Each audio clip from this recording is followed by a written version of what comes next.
Welcome friends. Today we talk about Laplace transform of Dirac delta function, and one application from engineering you will see as example of the application of Dirac delta function or Laplace transform. So first we learn about the terms Dirac delta function, how it comes in the practical life. So suppose we have you can see on the screen here the force like earthquake that produce large effect on a system when applied for a very short time interval can be represented by an impulse function. Another example you can also see in our nervous system when we talk about the impulses of the information. It is also produce the large impact on the system for a short time interval. So as we can see, this is a discontinuous function. It is highly irregular from the mathematical point of view. From the example you can also see it is a very highly irregular. So the impulse of the force, suppose we talk about the force Ft in the interval, given interval a to a plus alpha, where alpha is very small period of time on which this force is applicable. So the impulse of a force that is defined as if I alpha, which is equals to integration of Ft dt between this 2 point or within the interval a to a plus alpha. Here we define the function f alpha t minus a, the force applied for the small time of interval between a to a plus alpha is 1 upon alpha, and for the rest of time it is going to be equals to 0.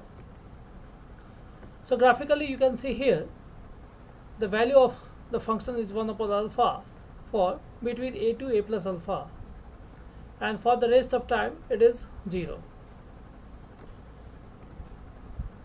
This also we can represent here in the term of unit step function as f of t minus a is equals to 1 upon alpha, that is the value, and it is between for u t minus a to u t minus a plus alpha. So between these two and here 1 upon alpha, that multiply, it gives the total impact here, a total value of the function mathematically we can say here. So I alpha we can see here it is between 0 to infinity f alpha t minus a dt, but as you see in the figure it is applicable between it has some value between a to a plus alpha only. So from 0 to a it is going to be 0, from a to a alpha it is going to be 1 upon alpha dt, here dt you can put here, and again 0 dt from a plus alpha to infinity. So finally when you integrate it, it is going to be 1. So the total value of the impulse function is 1. Thus the impulse I alpha is calculated as a product 1. Now we wish to take the Laplace transform of this function. So the Laplace transform of this function f alpha t minus a is equals to 1 upon alpha Laplace of u t minus a minus u of t minus a plus alpha. So since it is a unit step function, so it has the value 1, and it is Laplace of u t minus a is what? 1 upon s e to the power minus as. Here we have used the shifting property. The same way it is 1 upon s e to the power minus a plus alpha s. When we combine all the terms, it is going to be e to the power minus as 1 minus e to the power minus alpha s upon alpha s.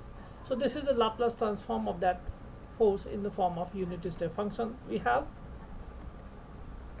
Thus the Dirac delta function, which is unit impulse function, that is denoted as delta t minus a and is defined as the limiting case of this force function f of alpha impulse function t minus a as alpha tends to 0.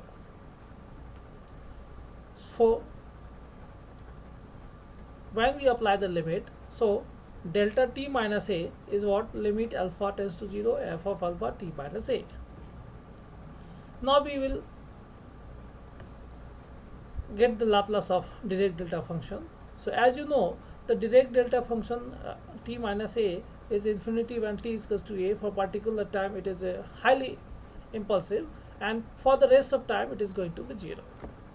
Infinity means it is a high impulse. You can see it is generated by the impulse, like the earthquake, like the our nervous system. So that's why it is taken as infinity. The maximum values for the short time period you can see here, and the subject to be condition is what? The integration of that, it should be 1. So as it is high, the value is 1 upon infinity, it is going to be, so the summation total product will be 1. Now the Laplace transform of Dirac delta function can be given as Laplace transform of delta t minus a, that is going to be limit alpha tends to 0, Laplace transform of f alpha t minus a. So as we have seen the Laplace of f alpha, it is e to the power minus as 1 minus e to the power minus alpha s upon alpha s. So once we apply the limit, it is going to be e to the power minus as.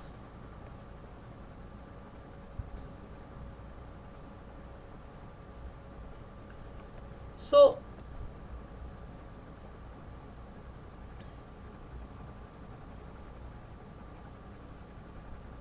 this is the Laplace transform of Dirac delta function e to the power minus as that we get here.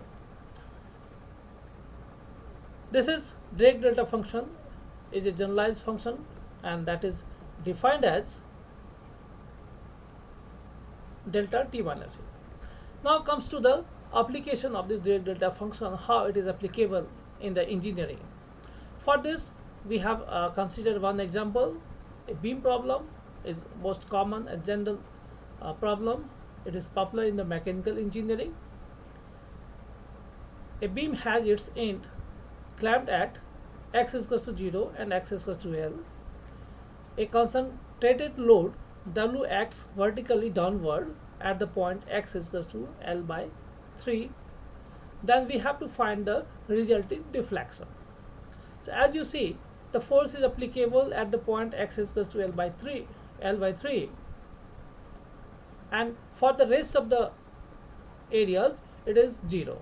So here you can understand the Dirac delta function. The force is applicable for at only one point L by 3. So how we see the deflection in the beam?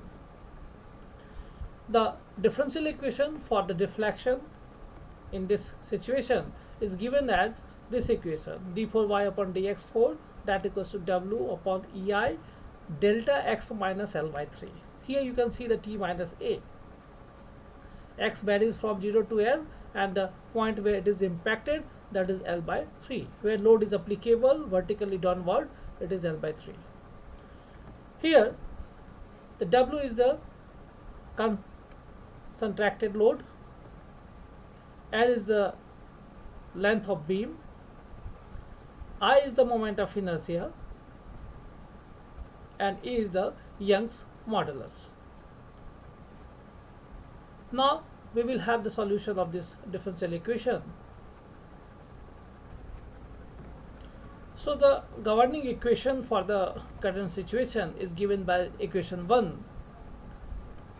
Now we apply the Laplace transform on both sides.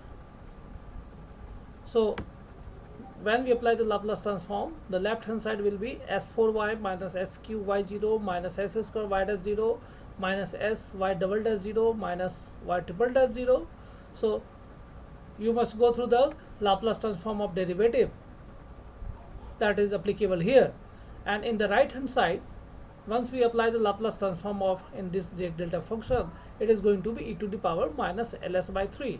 So as we have seen earlier, the Laplace transform of Dirac delta function is what? E to the power minus as, and here a is L by 3.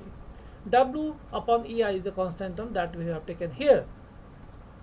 This is our equation 2, where the capital Y is what? It is a Laplace transform of Y.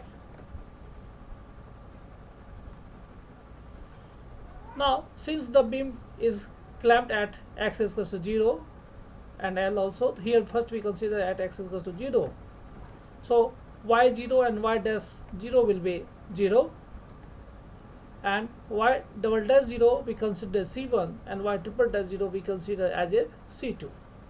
So by substituting these values in the equation 2, that will be reduced in the form of s to the power 4y minus s C1 minus C2 is equals to W upon EI e to the power minus LS by 3. So now we apply the inverse Laplace transform in the equation 4. So as you see in the equation 4, we have divided both sides by s to the power 4 here, so we get the equation 4. Now we apply the inverse Laplace transform. So by applying inverse Laplace transform, this is going to be y going to be yx, 1 upon s cube is going to be x square by 2 factorial, 1 upon s4 is going to be x cube by 3 factorial, and this is e to the power minus ls by 3 upon s to the power 4 is going to be w upon ei x minus l by 3 whole cube upon 3 factorial and u of x minus l by 3. This is our equation 5. So here you need to check the all inverse Laplace transform. So yx is going to be c1 x square by 2 plus c2 x3 by 6, when this is going to be this x lie between 0 to L by 3. Also yx will be c1 x square by 2 plus c2 x by 3 plus this value you will have w upon 6 ei x minus L by 3 whole cube upon 3 factorial. So these two results we get when the second one, when x lie between L by 3 to L. So as we get the equation 6 and 7, now we determine the value of C1 and C2 by using the condition at x is equals to L. Since the beam is clamped at x is equals to L, so YL and Y dash L both will be 0.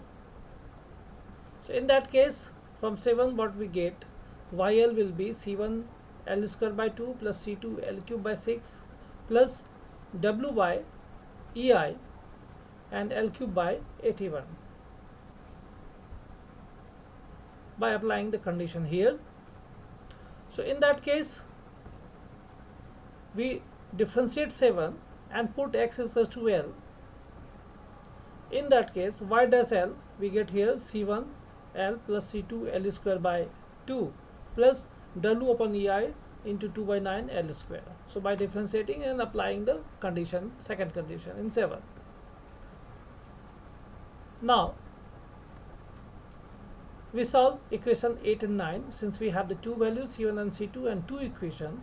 By solving equation 8 and 9, we get here C1 is 12 upon 81 L into W upon EI, and C2 is what? Minus 60 upon 81 W upon EI. Thus, the deflection of the beam is given by the 6 and 7, where 6 and 7 we have written again, where C1 and C2 we got from the equation 7, which is given in equation 10 and 11. So this is our result of the deflection of the beam. So thank you for watching this video. I hope so it may clear about the use of Laplace transform. First we learn here the Laplace transform of Dirac delta function, and then how it is applicable on the practical problems of engineering. We have selected here the B problem. So do not forget to subscribe our channel, like and share in your social media. Thank you for watching this video.